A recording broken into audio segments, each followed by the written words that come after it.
In the coming days, we're going to see Democratic candidates for president dropping like flies. The first rounds of debates are over. We've seen who has risen to the top and who has fallen off the map.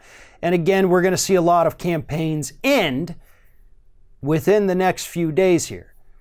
But here's what I like so far about this entire process that really began in earnest this past January. And it is the candidates who have nothing to offer but platitudes and, some cliched talking points. They're not doing well. And that includes Joe Biden. Joe Biden, when he finally announced after a few months of teasing, along with Beto O'Rourke, who did the same thing, they didn't have plans. They just had, well, let's get back to normal. Oh, Republicans will start working with us once Trump is gone. Oh, we need to come together as a country and love. Those are great and wonderful messages, right? It's perfect for a Hallmark card, but unfortunately, that's not what the country is anymore. And the candidates who have consistently been rising in the polls with each and every passing poll are the ones who have been laying out policy after policy, plan after plan, with detail after detail. And there's actually only two of them who fit that bill, who have not only been laying out constant policies, but have also consistently, since the month of April, been rising in every single poll.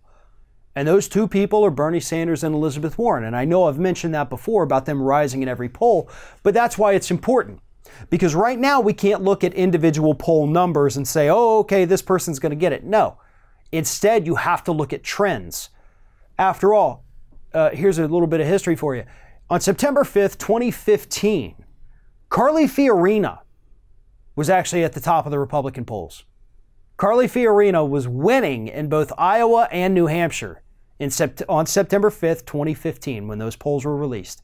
They thought she was going to sweep those and then take it all. By September 30th of that same month, she had dropped down to either third or fourth place. And then, of course, as we all know, stumbled and never got back up.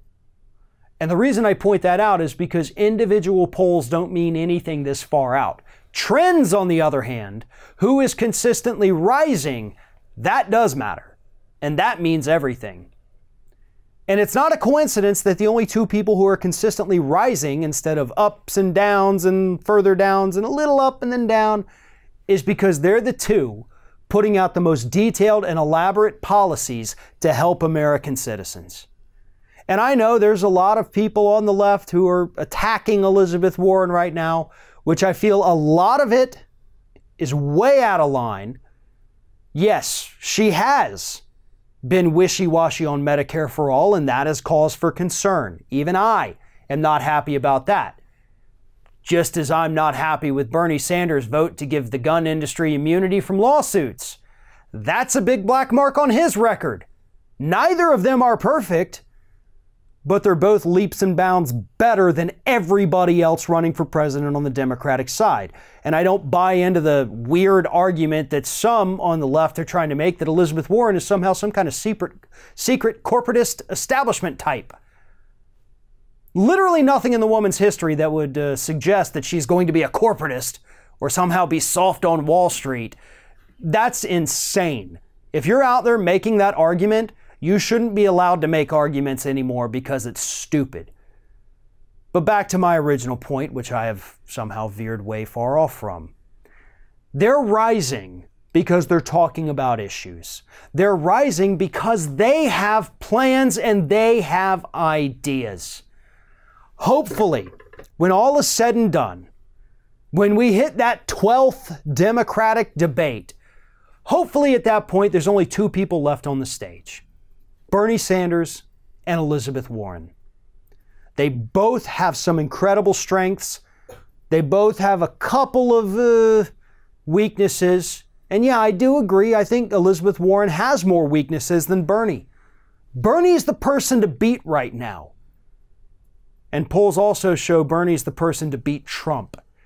So if you want to talk electability, somebody with ideas and plans, somebody who actually attracts the young generation, Bernie checks all those boxes.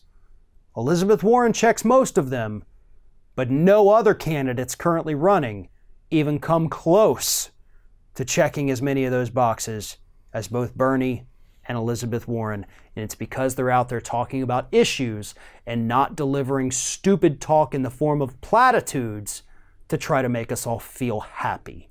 That's not what this election is about. And as long as Democrats focus on the issues, beating Trump is going to be a piece of cake. But you know which candidates to choose if you want to go the issue, policy, beating Trump route.